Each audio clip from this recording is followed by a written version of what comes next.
Welcome back to the channel everyone. मैं हूं CA कविता और आज हम डिस्कस करेंगे कि अगर central government, state government, union territory ने कोई भी इमूवेबल प्रॉपर्टी रेंट पे दी है बिजनेस एंटिटी को, तो क्या वहां पे आरसीएम एप्लीकेबल होगा, और अगर वहां पे आरसीएम एप्लीकेबल होगा तो कौन सी कंडीशंस है, कौन सी चीज़ों का आपको खास ध्यान रखना है।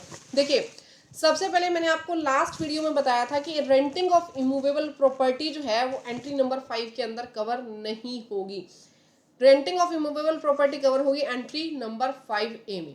यहाँ पे डिफरेंस क्या है? डिफरेंस देखिए, यहाँ पे क्या लिखा हुआ है कि सेंट्रल गवर्नमेंट ने सर्विसेज प्रोवाइड की हो, स्टेट गवर्नमेंट ने सर्विसेज प्रोवाइड की हो, यूनियन टेरिटरी ने या फिर लोकल अथॉरिटी ने प्रोवाइड की हो। अब आप बोलोगे मैम सेम बातें ही तो ऊपर एंट्री नंबर 5 में थी कि central government, state government, union territory और लोकल अथॉरिटी प्रोवाइड करेगी सर्विस। नहीं, वहां पे ये नहीं लिखा था कि excluding the ministry of railways और इंडियन रेलवेज। वहां ऐसा नहीं लिखा था कि इंडियन रेलवेज को हम एक्सक्लूड नहीं कर रहे हैं, that is also the part of the government. वहां पे इसको एक्सक्लूड नहीं किया गया था। वहां पे देखिए क्या वर्डिंग यूज है। मैं आपको एंट्री नंबर 5 पे लेके जाती हूँ। एंट्री नंबर 5 में साफ साफ लिखा है क्या? Central government, state government, union territory, local authority. यहाँ पे ये नहीं लिखा कि इनके अलावा इसमें से आप एक्सक्लूड कर देना मिनिस्ट्री ऑफ रेलवेज को, ऐसा कुछ नहीं लिखा हुआ। लेकिन रेंटिंग के केस में स्पेसिफाई करके लिखा हुआ है कि मिनिस्ट्री ऑफ रेलवेज को इसमें मत लेना, क्योंकि आप देखोगे ना रेलवे की तरफ से बहुत सारी शॉप्स जो हैं किराए पे दी जाती है। आप रेलवे स्टेशन पे जाके कभी देखोगे तो यहाँ पे स्पेसिफिकली क्या लिखा हुआ है कि सेंट्रल गवर्नमेंट दे सकती है रेंट पे शॉप्स भी और लैंड भी, स्टेट गवर्नमेंट दे सकती है, लोकल अथॉरिटी दे सकती है, यूनियन टेरिटरी दे सकती है। बट एक्सेप्ट यहाँ पे आपने रेलवे को इंक्लूड नहीं करना। एक्सेप्ट रेलवे, कुछ भी कोई भी गवर्नमेंट का पार्ट हो, अगर वो रेंट पे दे रहा है, क्या चीज, कोई भी इमूवेबल प्रॉपर्टी, अगर वो इमूवेबल प्रॉपर्टी रेंट पे दे रहा है किसी भी रजिस्टर्ड पर्सन को, किसी भी रजिस्टर्ड पर्सन को, यहाँ पे बिजनेस एंटिटी, यहाँ पे रजिस्टर्ड पर्सन लिखा हुआ है अंडर सीजीएसटी एक्ट, इसको दे रहा है तो यहाँ पे आरसीएम एप्लीकेबल होगा। बट अगर रेलवे ने दिया तो यहाँ पे आरसीएम एप्लीकेबल नहीं होगा। इसका मतलब ये नहीं है कि एग्जाम्प्ट है, यहाँ पे फॉरवर्ड चार्ज मैकेनिज्म लगेगा। टैक्स तो यहाँ भी लगेगा बट यहाँ पे क्या लगेगा? फॉरवर्ड चार्ज मैकेनिज्म लगेगा। अब रेंटिंग ऑफ इमूवेबल प्रॉपर्टी का मतलब समझेंगे कि रेंटिंग ऑफ इमूवेबल प्रॉपर्टी का मतलब क्या है। देखिए, कोई भी इमूवेबल प्रॉपर्टी, ठीक है, renting of immovable property means allowing, permitting और ग्रांटिंग एक्सेस, एंट्री, ऑक्यूपेशन और use of any such facility wholly और partly in an immovable property. यानी किसी भी इमूवेबल प्रॉपर्टी को यूज करने से रिलेटेड आप अलाउ कर रहे हो, परमिशन दे रहे हो, राइट्स दे रहे हो, ऑक्यूपेशन दे रहे हो, या इसकी तरीके की कोई भी फैसिलिटी आप प्रोवाइड कर रहे हो, वो आपके पास क्या आएगा? रेंटिंग ऑफ इमूवेबल प्रॉपर्टी माना जाएगा। विद और विदाउट ट्रांसफर ऑफ राइट्स, हो सकता है आप राइट्स ट्रांसफर कर दो, उसकी कंट्रोलिंग पोजेशन ट्रांसफर कर दो, ठीक है, इमूवेबल प्रॉपर्टी की, और हो सकता है आप ना भी करो। आप विद और विदाउट ट्रांसफर ऑफ पोजेशन लिखा हुआ है और कंट्रोल, आपने पोजेशन दिया हो या ना दिया हो, डजेंट मैटर।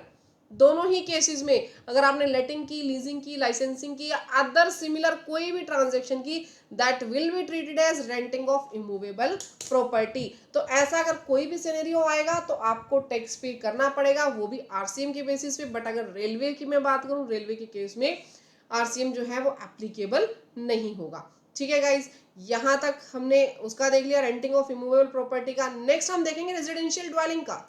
जो ये रेजिडेंशियल ड्वेलिंग्स है, यहाँ पे हम किसकी बात करेंगे? रेजिडेंशियल ड्वेलिंग की। जो रेजिडेंशियल ड्वेलिंग है उसके ऊपर पहले कोई भी जीएसटी नहीं लगता था। जीएसटी इसके ऊपर क्या होता था? एग्जम्प्ट होता था। ठीक है, अगर कोई भी पर्सन, चाहे क्या था पहले, रेजिडेंशियल ड्वेलिंग है, अगर किसी भी पर्सन ने इसको बिजनेस के लिए लिया हो, रेजिडेंशियल एरिया है, या फिर बिजनेस ना लेकर के उसने अपने रेजिडेंस के लिए लिया हो, दैट वाज एग्जम्प्ट। हम लोग कभी देखते ही नहीं थे कि अगर आपने कोई भी प्रेमाइसिस रेंट पे लिया, चाहे बिजनेस के लिए लिया, चाहे आपने अपने खुद के रहने के लिए लिया, तो इसके ऊपर कभी जीएसटी लगता ही नहीं था। ठीक है, बट उसके बाद हमारे पास जब 47th मीटिंग हुई, जब 47th मीटिंग हुई तो इसके अंदर चेंज लाया गया।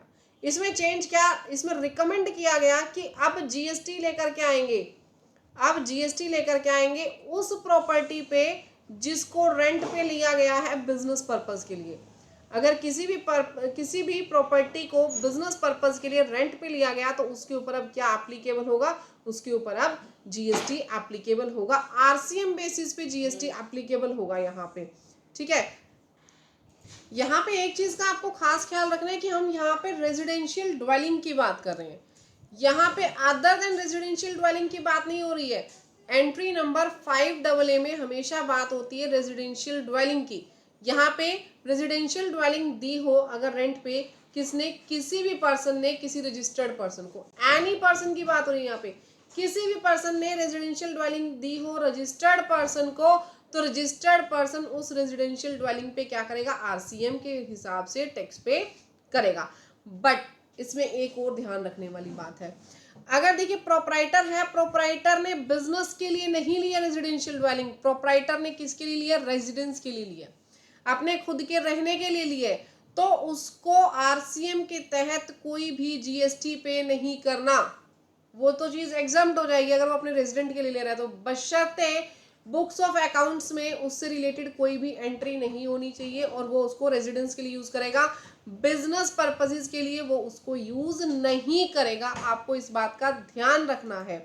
ठीक है, आप रेजिडेंशियल ड्वेलिंग की बात करें ना तो आपने एक चीज का और ध्यान रखना है कि hotel, motel, inn, guest house, campsite, lodge, houseboat, जहां पे आप टेम्परेरी रूप से रहते हो, कोई भी ऐसा प्लेस वो रेजिडेंशियल ड्वेलिंग का पार्ट नहीं माना जाएगा, वो अलग तरीके से जीएसटी वहां एप्लीकेबल होगा। ठीक है, इन सब को आपने रेजिडेंशियल ड्वेलिंग का पार्ट मान करके नहीं चलना है।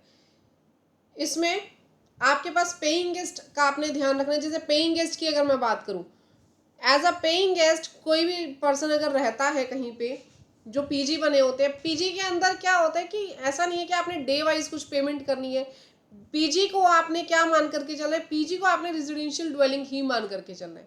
लेकिन अगर कोई ऐसा प्लेस है जहां पर डे के अकॉर्डिंग आपको पेमेंट देनी पड़ रही है, डेली रेट्स वहां पे प्रोवाइड किए जा रहे हैं आपको, तो जो डेली रेट्स प्रोवाइड किए जाते हैं ना, वो पीजी के अंदर इंक्लूड नहीं किए जाएंगे, यहाँ पे जीएसटी लगेगा आरसीएम के बेस पे। बट पीजी के ऊपर, पीजी के केस में कोई भी जीएसटी पे नहीं होगा। ठीक है, यहाँ पे ऐसी कोई कैलकुलेशन नहीं की जाएगी। कुछ एक कंडीशंस भी यहाँ पे बताई गई हैं। प्रॉपर्टी जो है रेजिडेंशियल ड्वेलिंग होना चाहिए, सप्लायर जो है लैंडलॉर्ड वो कोई भी हो सकता है, रजिस्टर्ड भी, अनरजिस्टर्ड भी, मैंने आपको बता दिया ही can be any person, registered और नॉट रजिस्टर्ड। लेकिन टेनेंट जो है, tenant will always be a registered person, और ये कॉमर्शियल यूज के लिए होनी चाहिए प्रॉपर्टी, रेजिडेंशियल यूज की होगी तो इसके ऊपर टैक्स पे नहीं करना है आप लोगों को। अब नेक्स्ट आपके पास एक और एंट्री दी गई है 5AB। 5AB क्या कहती है, अगर सर्विसेज दी जा रही है by way of renting of any immovable property, renting of immovable property तो भी ऊपर भी थी, but here we will discuss the property other than residential dwelling. 5AB क्या बोलता है, अदर देन रेजिडेंशियल ड्वेलिंग। देखो 5A क्या बोल रहा था, 5A कह रहा था कि रेजिडेंशियल प्रॉपर्टी दी है, 5B क्या कह रहा है, रेजिडेंशियल प्रॉपर्टी नहीं दी गई, अदर देन रेजिडेंशियल प्रॉपर्टी किराए पर दी है। ठीक है, अदर देन रेजिडेंशियल प्रॉपर्टी किराए पे दी, किसने दी है, किसने दी है, एनी अनरजिस्टर्ड पर्सन। देखो फर्क समझते जाओ साथ साथ। एंट्री 5A, यहां मैं लिख रही हूं 5A, सॉरी 5A नहीं 5AA, ये मैंने गलत लिख दिया, और यहां पे लिख रही हूं मैं 5AB। ठीक है, 5AA और 5AB। 5AA क्या कह रही है आपको, 5AA कह रही है कि कोई भी रेजिडेंशियल हाउस प्रॉपर्टी है, ये कह रहा है other than residential house property है, ये कह रहा है यहाँ पे जो प्रोवाइडर है, प्रोवाइडर कौन है, दैट कैन बी रजिस्टर्ड और अनरजिस्टर्ड ऑल्सो। 5AB क्या कह रहा है, ये अनरजिस्टर्ड ही होना चाहिए, ये अनरजिस्टर्ड ही होना चाहिए। ठीक है, रिसिपिएंट ऑफ सर्विसेज कौन है, any registered person other than a person who has opted to pay tax under composition levy. यहाँ पे ये क्या कह रहा है, कोई भी पर्सन हो सकता है, यहाँ पे रिसीवर कोई भी पर्सन हो सकता है, वो रजिस्टर्ड पर्सन होना चाहिए, but other than person registered under composition scheme, वो कॉम्पोजिशन स्कीम में रजिस्टर्ड नहीं होना चाहिए। अगर हम लोग कोई ऐसी प्रॉपर्टी दे रहे हैं रेंट पे जो कि other than residential house property है। बट अगर यहाँ पे देखोगे, यहाँ पे ऐसा कुछ भी नहीं लिखा था। यहाँ पे क्या लिखा था, एनी रजिस्टर्ड पर्सन, कोई भी रजिस्टर्ड पर्सन हो, कोई स्पेसिफिकली मेंशन्ड नहीं था ऐसा कि वो जो रजिस्टर्ड पर्सन है वो कॉम्पोजिशन वाला नहीं होना चाहिए। यहाँ पे any registered person word use था 5AA वाली एंट्री में। बट AB वाले में क्या बोल दिया कि अगर जो कॉमर्शियल प्रॉपर्टी है, मैं उसकी बात करूँ, कॉमर्शियल प्रॉपर्टी के केस में क्या बोल दिया कि यहाँ पे सिर्फ और सिर्फ आपको, यहाँ पे तो कोई भी पर्सन लेके चलना है 5AA में, 5AB में आपको क्या लेकर के चलना है, कोई भी person other then composition tax payer, उसको RCM के बेस पे टैक्स पे करना पड़ेगा। फिर से देखो, मैं एक बार रिवाइज करवा देती हूँ, फटाफट से रिवाइज कर लो। 5AA की बात करेंगे, रेजिडेंशियल हाउस प्रॉपर्टी होनी चाहिए। रेजिडेंशियल हाउस प्रॉपर्टी कौन प्रोवाइड कर रहा है, either he can be resident और non resident, sorry he can be registered और नॉन रजिस्टर्ड पर्सन, ठीक है, अनरजिस्टर्ड भी हो सकता है वो पर्सन, और वो सामने वाले जिस भी पर्सन को दे रहा है फॉर कॉमर्शियल यूज दे रहा है, बिजनेस पर्पसेज के लिए यूज के लिए दे रहा है, तो वहां पे RCM एप्लीकेबल हो जाएगा। बट 5AB की बात करें, यहाँ पे other than residential house property की बात करते हैं, पर्सन अनरजिस्टर्ड होना चाहिए, रजिस्टर्ड की बात नहीं कर रहे। और रिसीवर है, रिसीवर कौन होगा, रिसीवर कोई भी ऐसा रजिस्टर्ड पर्सन होगा जो कि कॉम्पोजिशन टैक्स पेयर के अंदर नहीं आता। तो यहाँ पे क्या एप्लीकेबल हो जाएगा, यहाँ पे रिवर्स चार्ज मैकेनिज्म एप्लीकेबल हो जाएगा। और जो एक करेक्शंस यहाँ पे की गई थी अर्लियर, यहाँ पे एनी प्रॉपर्टी का यूज था, लेकिन जो अमेंडमेंट्स आपके पास की गई वो 16/1/2025 से की गई थी।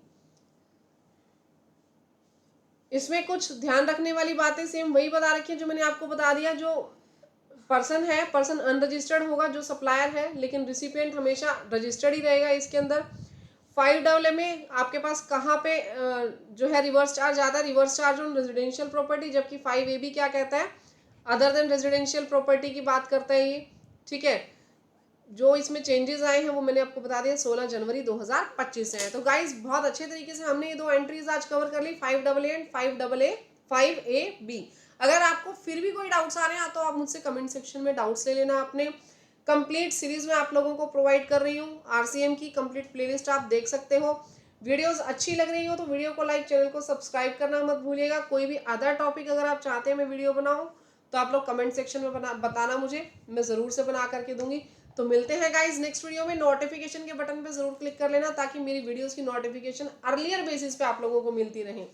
जो पेड कोर्सेज है, पेड कोर्सेज मैं अपने चैनल पे आप लोगों को प्रोवाइड कर रही हूँ फ्री ऑफ कॉस्ट। तो इतना आई थिंक मेरे लिए भी मोटिवेशन बनता है कि आप लोग लाइक, सब्सक्राइब और ज़रूर करके जाएं और नोटिफिकेशन के बटन पे क्लिक भी ज़रूर करें।